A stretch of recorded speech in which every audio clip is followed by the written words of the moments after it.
First இந்த மிளகாவை மட்டும் கொஞ்சம் கொஞ்சமாக தண்ணி சேர்த்து நல்லா மையா அரைச்சி எடுத்துக்கோங்க. அடுத்து ஒரு கடாயில் லோ ஃப்ளேமில் 3லேருந்து 4 டேபிள் ஸ்பூன் நல்லெண்ணெய் சேர்த்துக்கோங்க. எண்ணெய் நல்லா சூடானதும் கடுகு பொரிய விடுங்க. கடுகு பொரிஞ்சதும் சட்னிக்கு தேவையான கருவேப்பிலை சேர்த்துக்கோங்க.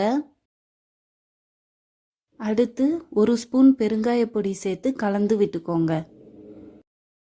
நம்ம அரைச்சி வச்சிருக்கிற பச்சை மிளகாய் விழுதை சேர்த்துக்கோங்க.